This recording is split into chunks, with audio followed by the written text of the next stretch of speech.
and also Southeast Asia. Right. So I will say that it was short, not many, but we'll say that. But you're right, wasn't including those pieces though, because obviously I was talking Italian, also some French. Yeah, French, North African. Yeah.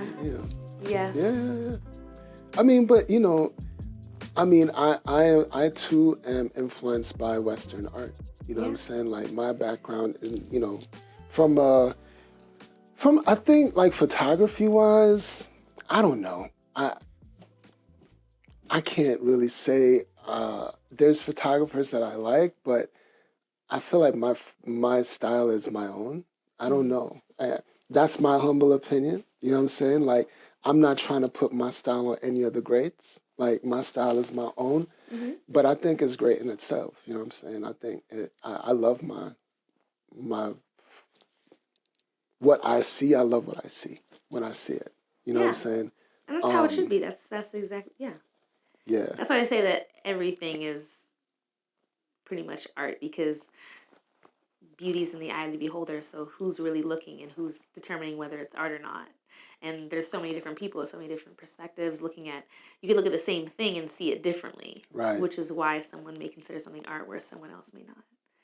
Right. Which then in turn I think makes everything artistic in its own way. I mean, I think, yes, everything is art.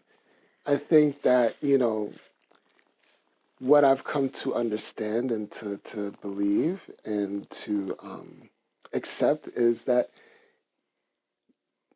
it's subject to taste.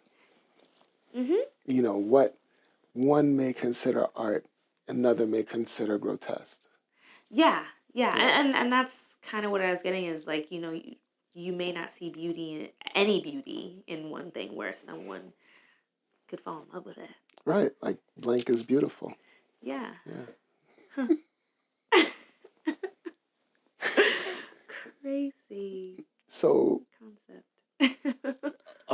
do you do art restoration, but are you like, or you studied art restoration? I wanted that to be my profession, which is why I studied art history and chemistry. Studied. A little practice though at school, which is really cool. But in doing that, are you not also an artist? Do you create your own individual unique pieces, or is it more like you enjoy kind of bringing back pieces that were once to their glorified, to where they were? It actually was more of I enjoy art as a spectator, and I was really good at chemistry and really loved science and understanding how certain chemicals interacted with one another. And then to think that, when it comes to art, though, it's interesting how certain particles in a particular medium will be affected by the amount of light or the temperature in the air. And then you can then either reverse a certain interaction or change a certain interaction by adding a certain solution to it. Like, that is how I thought about it, and I thought that piece of it was cool. So, yeah. Okay. So, no, that's dope. Like, I mean, because when you say art restoration, I'm thinking, like, you're, like, doing all of that, but then also, like, painting back in parts of it, or, No. You know what I'm saying? Art restoration is, like...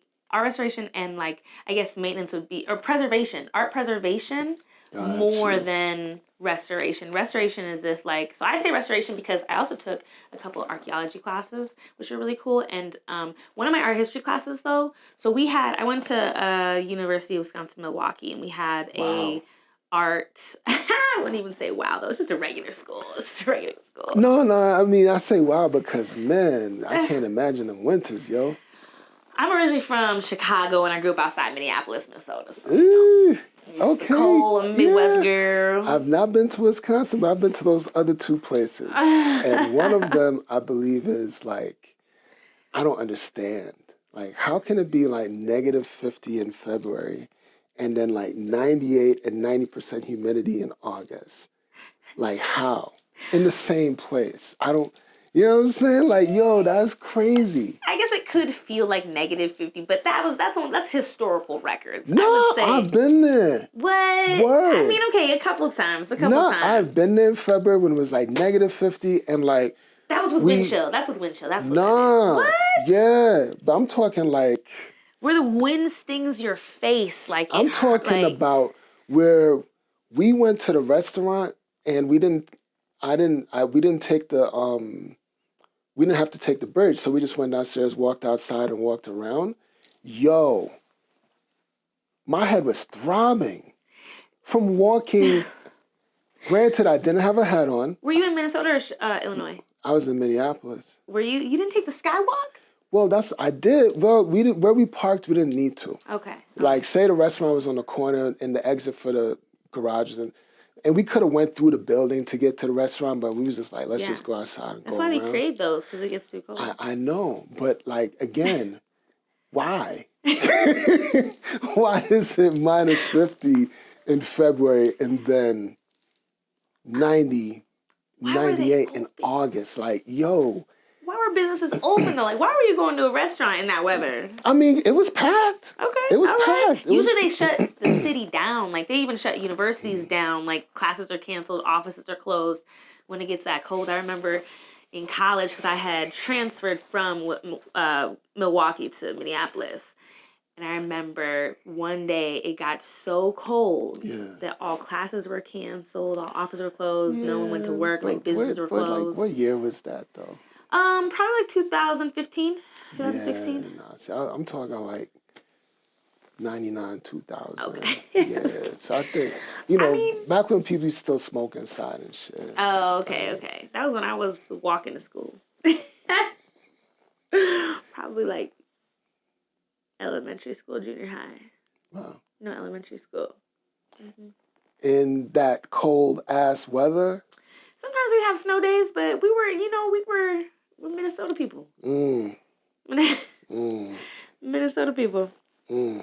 I mean, scenically it's beautiful, but then, even when it's hot, I'm from New York, so I could deal with a little humidity, but then the mosquitoes. I was about to say the mosquitoes are crazy. Yo, I was like, what is going on? They're aggressive. It's assault. You can't even enjoy it. Like, you can't enjoy the humidity. You can't even, because it's like your ass is getting lit up by mosquitoes the size of eagles. And it's almost wherever you go. Yeah. But it's weird because it's not like we're swampy. We just have a ton of mosquitoes.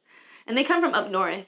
I used to have a cabin up north. My family did. And the mosquitoes. Like, it was, man, me and my sister are troopers because you know what? Yeah. We had this so we had a cabin and there was a garage, and attached to the garage was like another like room kind of that just, you could get in there through sliding doors, kind of like a little like a nook but separate from the house. Right.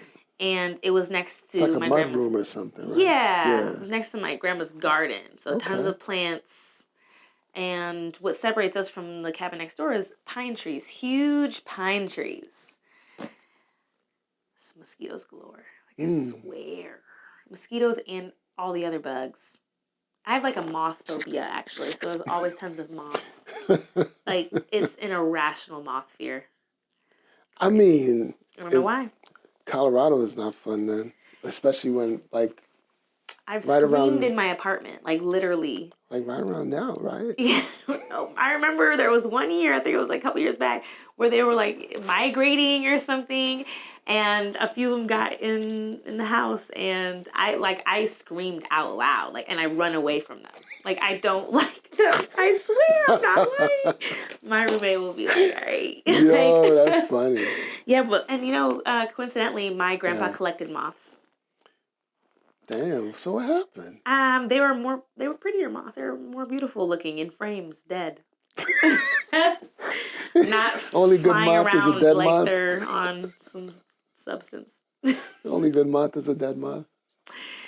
It was a lot going on. What about cicadas? You hear about the cicadas coming out, the brood, the double brood, the cicada apocalypse they talking about? Absolutely, I heard of it, and I'm excited to witness it. From afar? Yeah, from afar. The sound, I'm not sure how I'm going to deal with the sound, but also... I don't think we're going to get affected here. Yeah, I don't think so. I mean, we're going to have regular cicadas. Like, you have cicadas that come out every year, but then you have these, was it 13 and 17-year cycles? And what's happening, which happens, I think they said like every 200 years or so, is that the 13 and 17 hit the same year, and this is the year. So, yeah, but it's mostly your folks back home that's really going to get it. I'm excited for it. For them, you excited for them? I might visit over there for other reasons and maybe get to experience it. And I think, I don't know why, but and now this is like jumping to another topic from this, but have you ever just like heard a particular sound and now everything around you is kind of like theatrical, like you're in a movie, you just feel like you've been transported to this scene, And I'm like, oh, cicadas. I'm like, I don't know, I'm in this movie where I'm like the main character and I'm out in the field and I'm like just going through some sort of like awakening. The Sound of Music type shit. Just running through the fields in your frock. Yeah. Maybe not as like whimsical as such, but definitely more just curious. Yeah. Yeah, I see that. That's how I don't know why I think of that, the cicadas. They trigger something in my brain. I'm not that dude. Like, I mean, I'm not afraid of bugs, but I don't go looking for them. You know what I'm saying? Like, I mean, I'm not gonna go looking for them. I'm excited to hear them. I'm definitely, if one is next to me, I'm like, no, I mean, not a thing. But it's not like, all right. So like, if you're in Puerto Rico and you hear what's it called, the cuckoo or whatever, that little frog, and it's like, they sing at night. What? I never heard of that. I've never been though, so. Yeah, it's called, I think they call the cuckoos or something like that. These little frogs, and they sing at night. It's like it almost sounds like grasshoppers, but a little more intense. Oh. Like how grasshoppers are like at night, the chirping, but it's like that, but like. Sounds cool. It's a lot. It's a lot. It could be a lot. You know what I mean? But it's soothing. It is soothing, to me. Some people find it annoying. Yeah. Does it keep you up? Nah, I mean, it's kind of like once it might keep you up. It depends. No. Some people, they're just that kind of people where everything bothers them. You know what I'm saying? Like any sound. So, for me, it might be a little jarring the first night, but after like the first or second night, it's kind of like white noise. You know what I'm saying? Yeah, understood. I fall asleep to the TV, so I need sound in the background, but it's nothing I ever want to like pay attention to. Or sometimes I'll leave my windows cracked if the temperature's right, so I just hear noise. But it's noise I can fall asleep to. If it's dead quiet,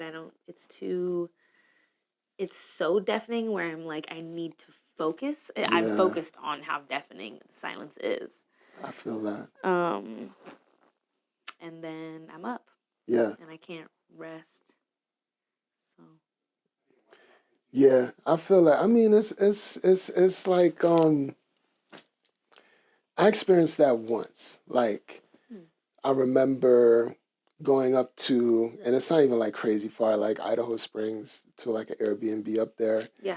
And it was so quiet, you could hear like the planes passing over. Ooh. Yeah. It's kind of nice though. Yeah, like it's so quiet, but when there's no planes, it's like drop a pin quiet.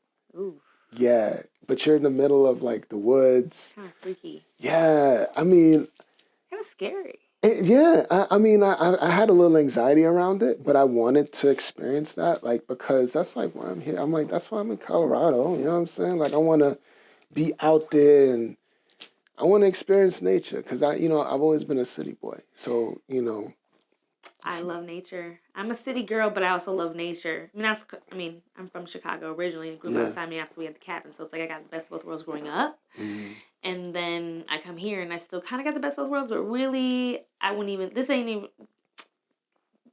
The city of Denver is not Chicago or Minneapolis or any other major city. So like I definitely get more of the outdoors out of Colorado, and I'm kind of glad for that because it's really done a lot for just my growth in general. Like being able to ground yourself, connect with nature is good for the soul, and also you get to be active, you know. So I love being outdoors for sure, and to connect back to like that silence and being out there, like when it's pitch black too, it's kind of freaky, but the stars are nice if you can see them. Yeah, yeah, Yeah. yeah. I mean, I mean, I grew up seeing the stars. Me too. Me too. Midwest, it was. Yeah. But here it's interesting. You can't see them in the city. No, you can't, because there's like pollution. You know what I'm saying? It's crazy. In New York, you couldn't see them either. Like so I'm Jamaican, so I was born in Jamaica. I grew up in Jamaica, and back then as a kid, I remember I could see them, you know, be beautiful. And then later on, when I moved upstate New York, the family moved upstate New York, you could see the stars at night. Huh. Yeah. Here, obviously, when you're like 45 minutes or more away, you can kind of see it, you know. But yeah, I mean, the mountains here are crazy to me. Like, you know what I'm saying? Like driving, when was it? It was probably like early fall. And like driving from like here to like Crested Butte and back, and like driving at like 3 a.m. through the mountains, and the change in elevation is so crazy that the car temperature gauge would go from like 50 to like 20 on like within an hour of each, just on that trip, because you're changing. You know, it's crazy. I believe it. I love being out in the mountains. Yeah. I like hiking. Okay. I went to the Tellurides a couple years back. That was probably my farthest trip out into the mountains. Yeah. But I've been to Aspen. I've been to Colorado Springs, right next door. I've been to, you know, Boulder. I've been out to like deeper into past those areas. But I think Tellurides is my favorite. And I remember we went in with this huge cabin full of people. It was like 22 of us. We were all really good friends. And at night, it'd be super quiet and pitch black. And it was not like we weren't around anything, but the cool thing about it was we were around a bunch of houses, but they were all super spread out. And they were like, it's not like they were wild cows, they were somebody's cows. But all these cows would come and sleep in the front of our house. Oh, that's cool. It was actually really dope. Yeah, that's cool. I know. And so, like, if we got up early enough, we could see them all. That's cool, but it's they would almost stare like, at you. It was really crazy, though. It was kind of freaky. Like, I mean, they're cows. Yeah. What are they, you know, I don't know. It was interesting. They're looking at you like, what up? It was no, like you want some of this grass? You'd make a sound, and then like 10 of them would just look at you and stare. Yeah, it's like because they're trying to figure out what you're doing. Listen, it was like some Children of the Corn type feeling, but of the cows. You don't feel like the cows were kind of like protecting y'all at night? No, I think that was just their designated. That was their designated area, yeah, it's like where they kind of. I think that where they heard it was like nearby. It must have been nearby, and that was just kind of where they got parked. Yeah, and what's crazy is we were going on a hike the next day, and there was a bear. We didn't see the bear. A person who was up the road said that they had seen a bear, and they're like, "Yeah, you guys got to turn around because there's a bear." And we're like, "Well, all right, because who's messing with a bear?" Not I. Not I. Okay. Yeah, no. Yeah. That's kind of my thing with the outdoors. Like, as much as I want to be in it, you know, even like, because that's the thing, like growing up in Jamaica, like there's nothing there that's really going to kill you except for like maybe a crocodile. Right. The bugs are gross though. I mean, yeah, but they're not, there's not, like Jamaica doesn't really have, they have snakes, have all that stuff, but none of the stuff there is lethal except for crocs. Yeah. So like I didn't have the aversion that I would have here, where it's like I feel like there's shit here that will fuck you up. Like, we got mountain lions, we got coyotes, we got rattlesnakes, we got brown recluse and black widow spiders. Right. We got everything. That's what I'm saying. So like as much as I want to be out there, it's like, yo, Yeah. you know what I mean? Like I just don't want to be out there dolo because I don't know what the hell I'm doing. I get that. I You get know what I that. mean? Yeah, I think I'd have to get me a little piece if I went out on a longer hike by myself, especially because I just kind of got into running and I might do trail running. You know, like mountain lions like to track runners depending where you are, but obviously I'd look that up. But it's just, Hmm. that's why I would get a little piece on me. But I've Yeah. never seen anything like when I was out there. Truthfully, though, I've never I seen. mean, but is it like playing lotto? It is. You're absolutely right. Maybe they see us and they just don't take interest too. You never Right, know. right, right. Because Cause they be straight camoed out there, like, yo, just chilling. right. What up? You know what I'm Yeah. I mean, they saying? sense us either by Yeah. smell or by sight, way before we will see them, or sound. So you're right.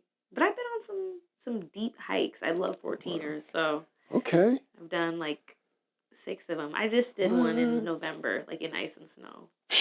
Nah, man, I'm good. I'm doing extreme stuff now. My first half marathon I ran in February was actually on trail also with ice and snow, and it was cold. And honestly, it's like within an hour and a half to 2 hours, it was all melted. It was all mud, mushy mud too. So it's like I got the worst. The worst of both worlds. Yeah, the worst of both worlds. It was a lot, but I finished. That's all that matters. I was so sore after. But Nah, yes, I that's like being outdoors. respect. That I respect that. Like, yeah, a part of me wants to be that person. Listen, you don't have to be though. Huh? I said you don't have to be though, and it's totally fine. Because listen, my my body is broken from sports. I'm always in pain when I go on a super long hike. I'm like, all right, time to ice my knees. I mean, but I be in pain too. And I ain't do all of that. I mean, I just, I I used to just carry a lot of weight all the time. Mhm. So my knees are trash because of that. Mm. And I've bust my ass quite a bit on bicycle. I got hit by a car and What?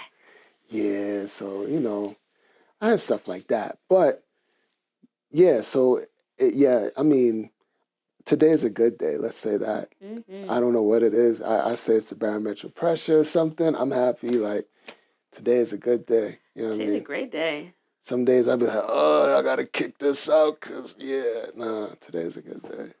Good. Good deal. Good deal. So Mhm. tell me about what you do in the event world, cause For I know sure. that's your world. Yeah. Um, another COVID baby, Mm, kind of, at least. I started doing events October 2020 when it was like really locked down. Like I threw a huge Halloween party in like this penthouse okay. and over 300 people came.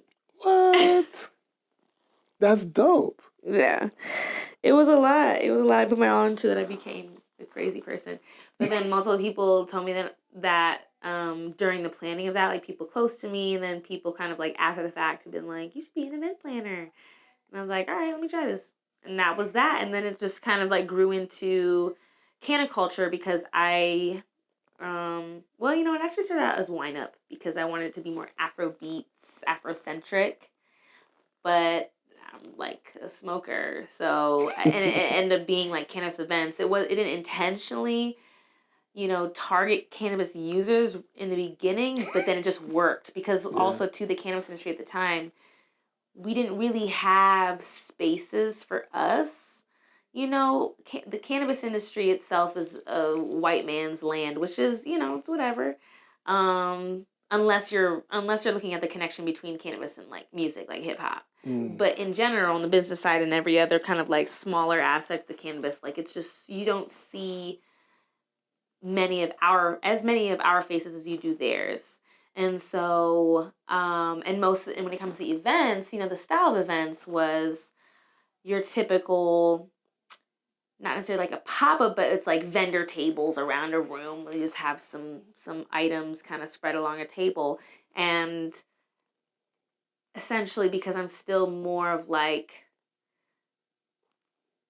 I would say with my events, I wanted it to be more community driven, and in that I meant like just more interaction, more connection between the people who are actually attending, not necessarily like vendors trying to sell you something all the time. Um, it was still more social. So the style of my events were just kind of just a little bit different. And I felt like they were, I'm sure they weren't one of a kind or the first time it's ever been done. But at least here in Colorado, I feel like I was really creating a vibe that wasn't currently present. And then it just kind of grew in a few like kind of like lifestyle type classes, the puff and paints and the holistic healing classes, which was yoga and sound healing. And then I did kind of like the holiday parties. I also did a Black History Month brunch, and a couple other brunches. I've done some private infused dinners, or dinner tastings. And then it kind of like turned into me also um, operating as like a third party that I could now serve B2B. And I did holiday parties for a couple dispensaries just behind the scenes, like for their staffing, a couple team building events. And that's how it really turned into like a real business, not just like, oh, I'm a promoter in the community, just throwing together a party. It really became like a business, which was cool to kind of see that progress and growth from no experience, just I want to throw parties, to now I like operate a full blown business. And then other things kind of spur from that. And now in the event world, 4 years later, because now we're in 2024, I'm definitely more behind the scenes. I play more of a consulting role. Through that time of like throwing events and doing different themes and for different purposes during different times of the year, different seasons, I really kind of found what drew me into events. I really like design and decor, so I just kind of stuck towards the holiday parties or ones with different themes. And now I kind of like the fancier stuff. So now with particular people that I worked with on my own events, they started hiring me for their events. And now I rent out cocktail tables and bar stools, which I own, to them, linens, catering equipment. And now so it's kind of turned into, I offer multiple contract services in relation to event production. I have like stage lights and stuff like that I rent out, and I kind of create the vibe without having to be the face. And that's nice because even as I mentioned before, I'm like, I don't like being on social media now, but I have to for my business because I like being behind the scenes now. I like it's just better for me. I like it. Like, it's kind of feel like I have like a hidden power, because I'm like, Dun, dun, dun. I'm playing a major role without people having to know, and then I can just kind of sit back and enjoy watching as an observer how people interact with it. Yeah. And that's nice, and that's like satisfying to me. No, that's dope. I mean, that's goals.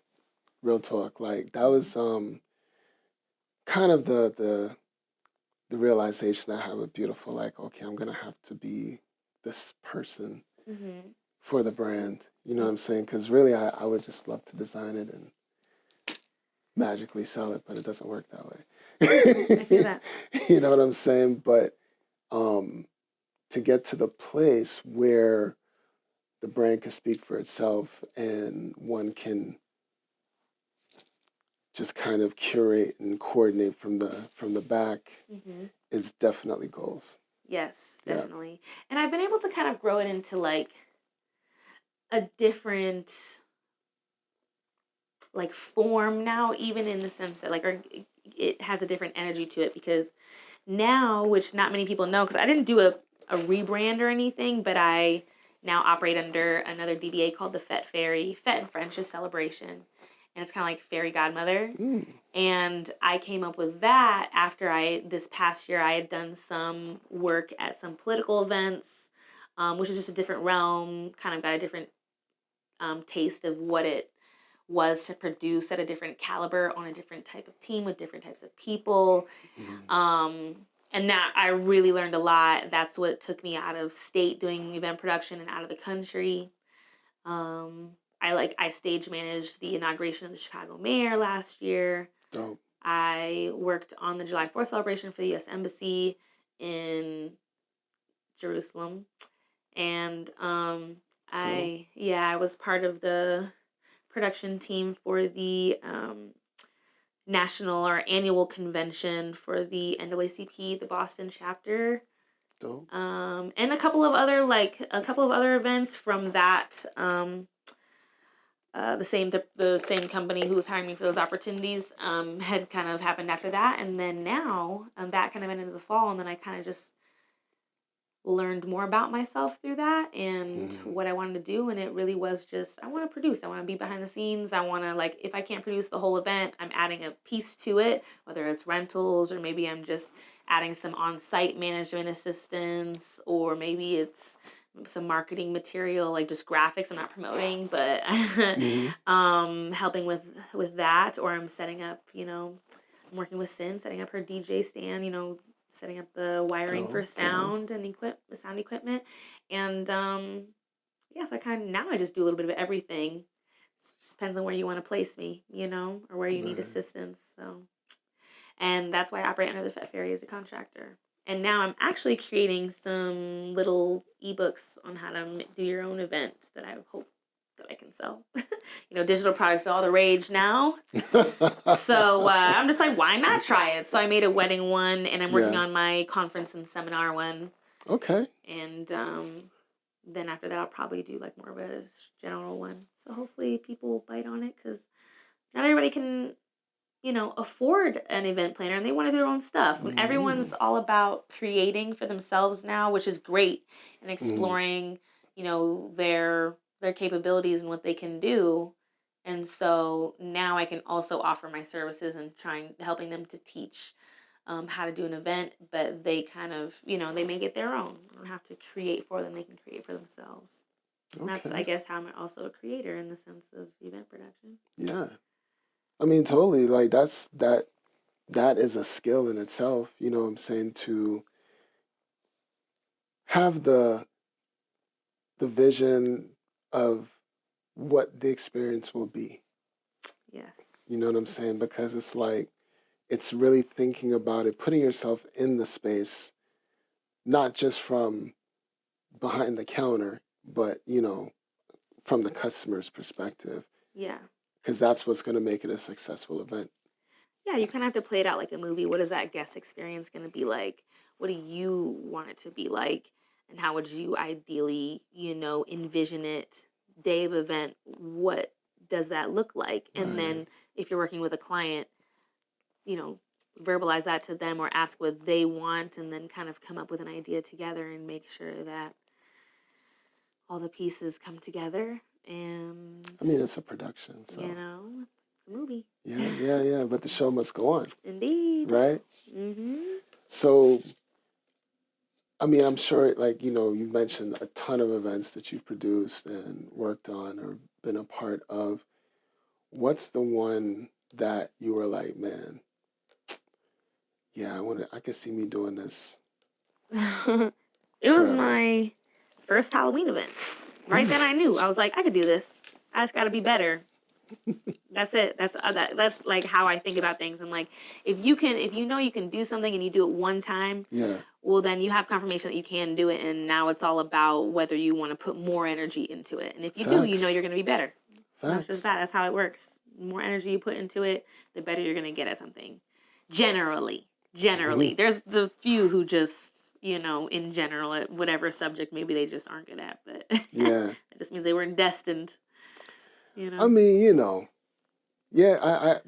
I think people that discover their passions are the luckiest ones among us. Absolutely. It's hard. There's so many things that a person can do. Yeah. It's like finding a needle in a haystack. Like, what is your talent? And if you don't necessarily feel like you have a talent, because I wouldn't say that event production is my talent. I would say that I'm just very organized, and I like being in control, and I like power, and I like to entertain. And it's a combination of all those things that make me, yes. It's the combination of all those things that make me like realize like, okay, well, I can do this because there are so many things that satisfy my need to have all those things in the environment that I place myself in. Right. And so, event production it is. So you enjoy being a dictator. I do, but only in business. But what's crazy is I actually just recently started a new venture. Yeah. with 2 new business partners, and it is event related. I won't say the name because we do own the name and everything, but we're working on a project where we're trying to keep it under wraps.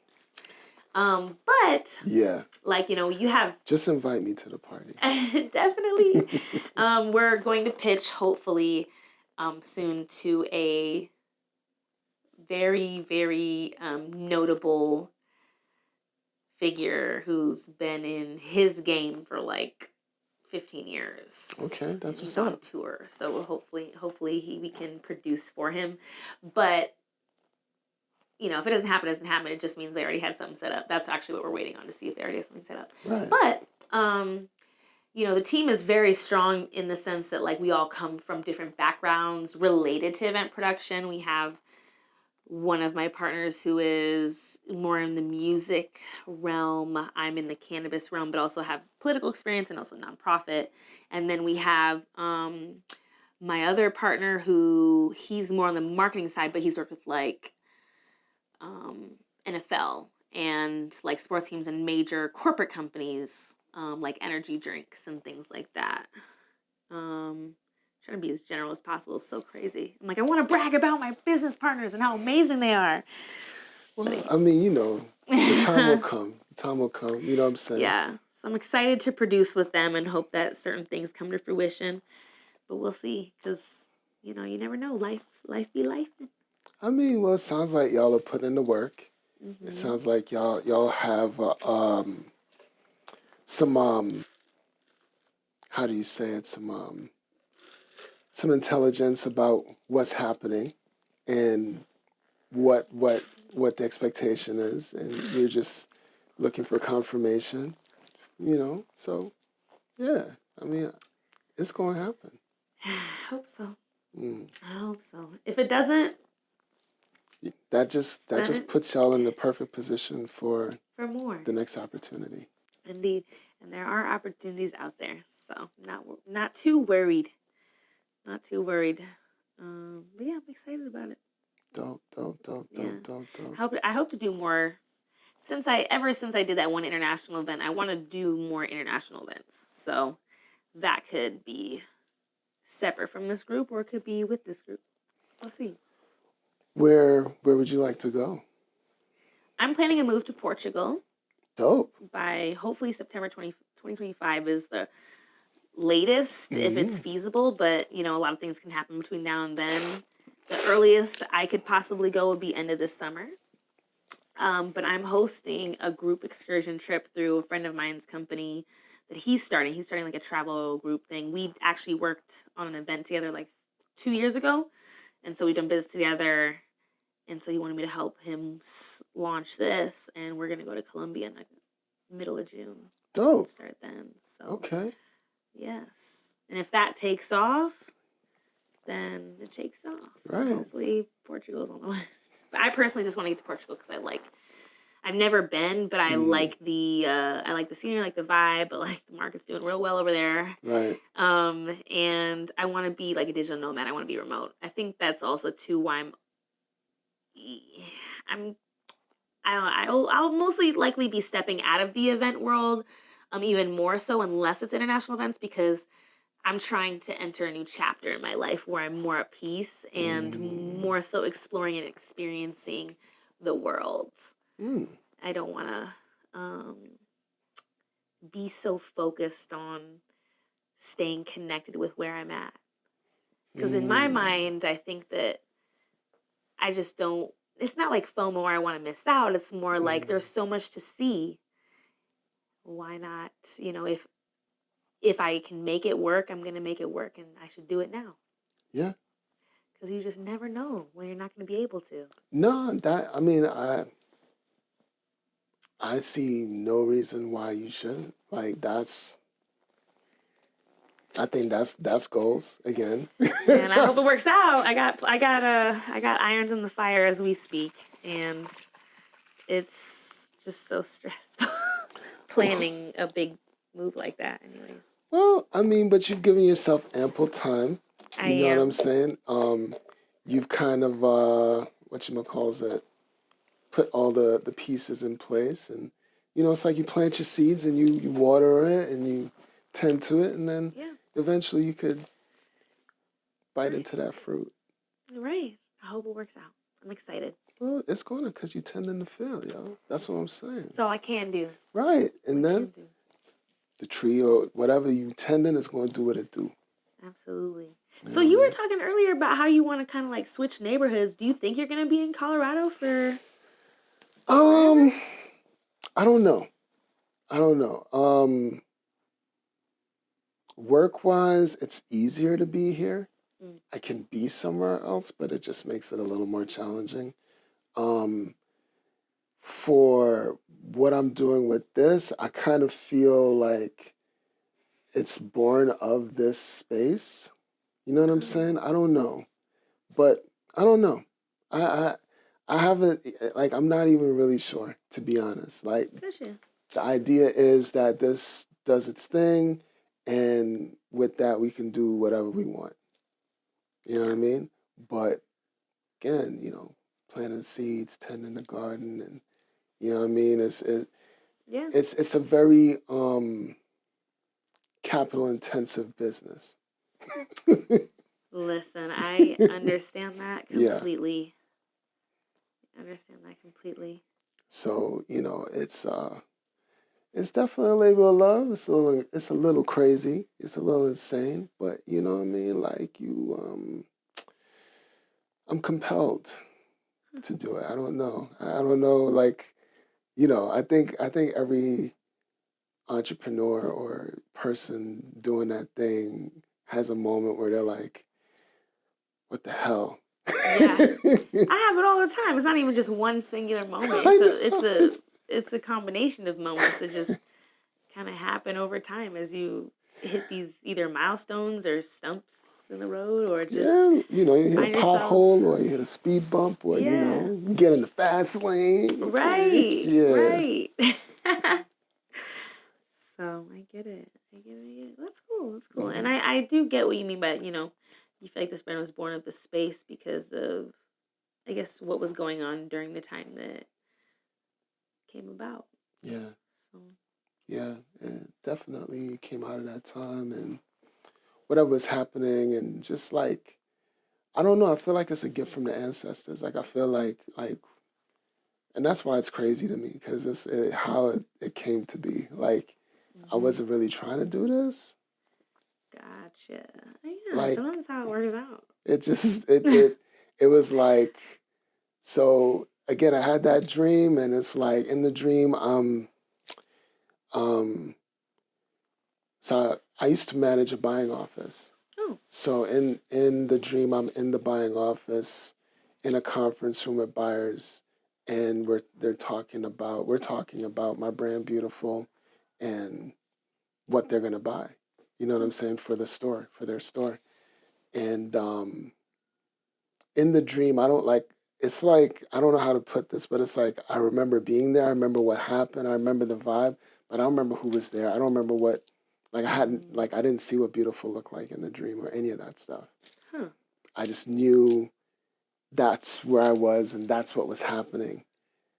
And I'm like, okay, but how could I do that? You know what I'm Right. saying? Where Like, do you start? right. Yeah. Because I couldn't get it out of my head. I couldn't stop thinking about it.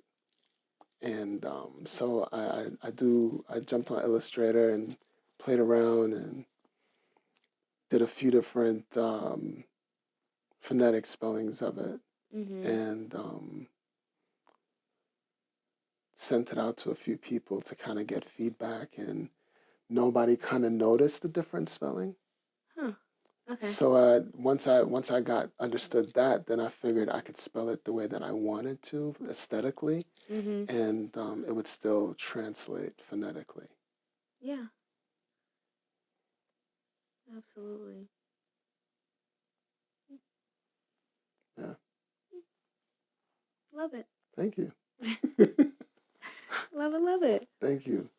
So, seeing how you're going to Colombia this summer, like, what else you got on the list? What other destinations or ports of call? Nothing international in the books now that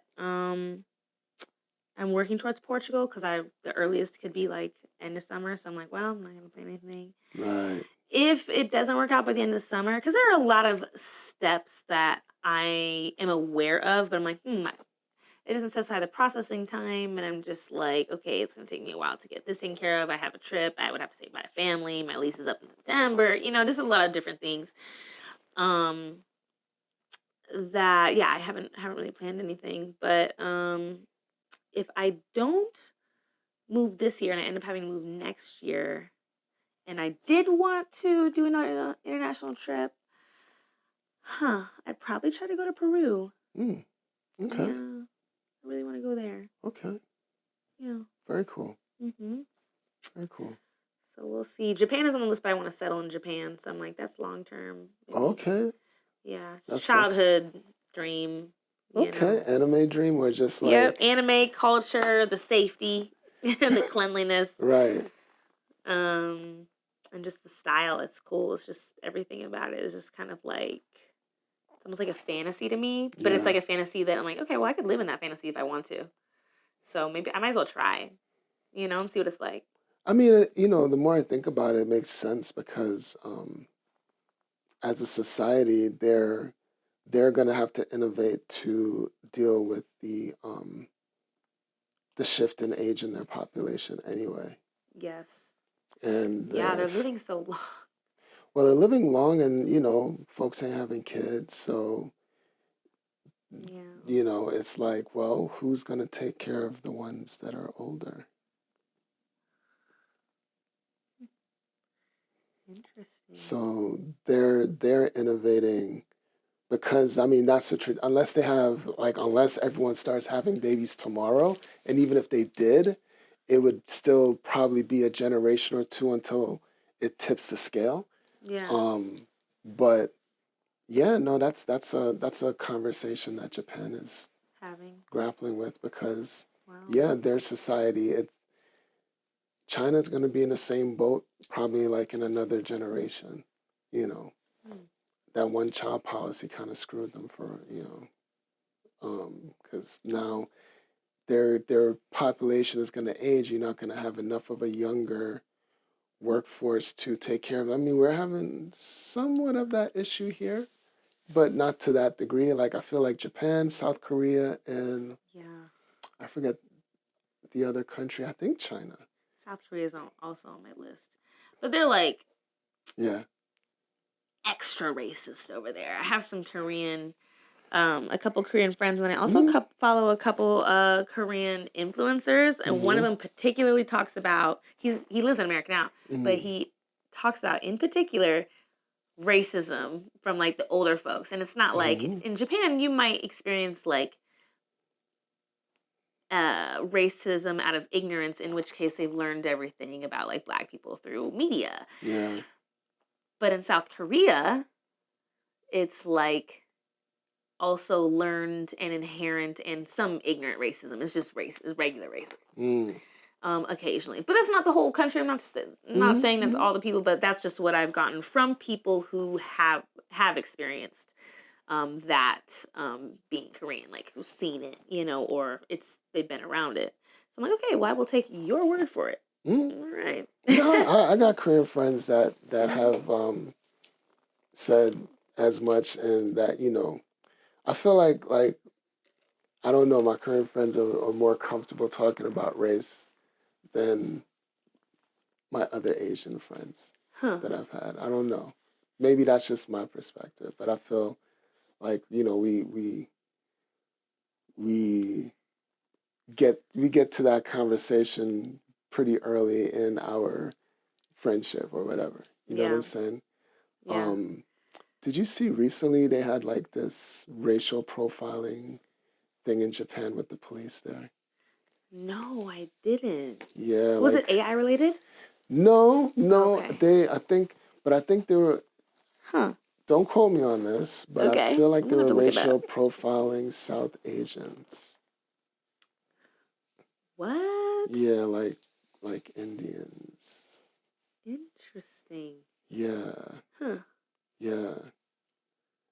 Yeah. Like I think I saw it like yesterday. I'll have to look that up. Yeah. Huh. Yeah, and I guess there's this international kerfuffle, like folks are, Well, But I mean, it's like, yeah, I don't know. I've never been to Japan. I've always wanted to visit. I've had a few friends go there this year. It's like really popular the last couple of years since they got that new visa. Or they approved that new visa as well. Okay. Yeah.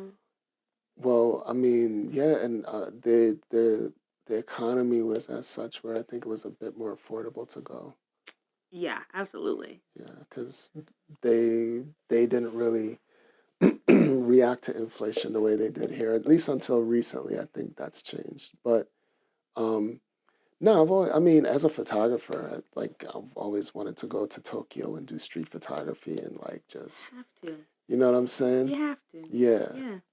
It's not, that's Seoul too. Yeah, yeah. And so, oh my gosh, that would be so You know beautiful. what I mean? So Like, amazing. Like the infrastructure there, like the buildings, it would just look. I just can't wait to see your photos whenever you make them. No, it would be cool. It would be cool. Yeah. Yeah. But yeah, man. Mm. But I don't know. I feel like we had a point. Hell yeah. But this was dope. This is so dope. Just to chop it up and get to know you a little bit better. And yeah, hopefully we get to do it again.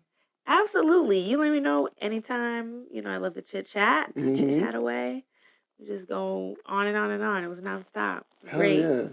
Hell yeah. And you'll have more adventures by then to share. And I want to learn. You too, though, probably. You too. But we'll be able to catch up. I want to learn more about the rugby days. Oh, yeah. Yeah. Yeah, that's how I got my nickname Mo. Circling it back. So For real? Kind of because, okay, so I worked at a salon and one of my coworkers was like, I have a friend, Mariah. I call her Mo. Can I call you Mo? I was like, sure. And then someone on my road team did the same thing. And I was like, well, okay, I guess it's Momo. And ever since, we call him Momo. I love it. Yeah. I love it. It kind of encapsulates your personality. You know? In the most positive way possible. Good. Yeah. Good. Yeah. Good.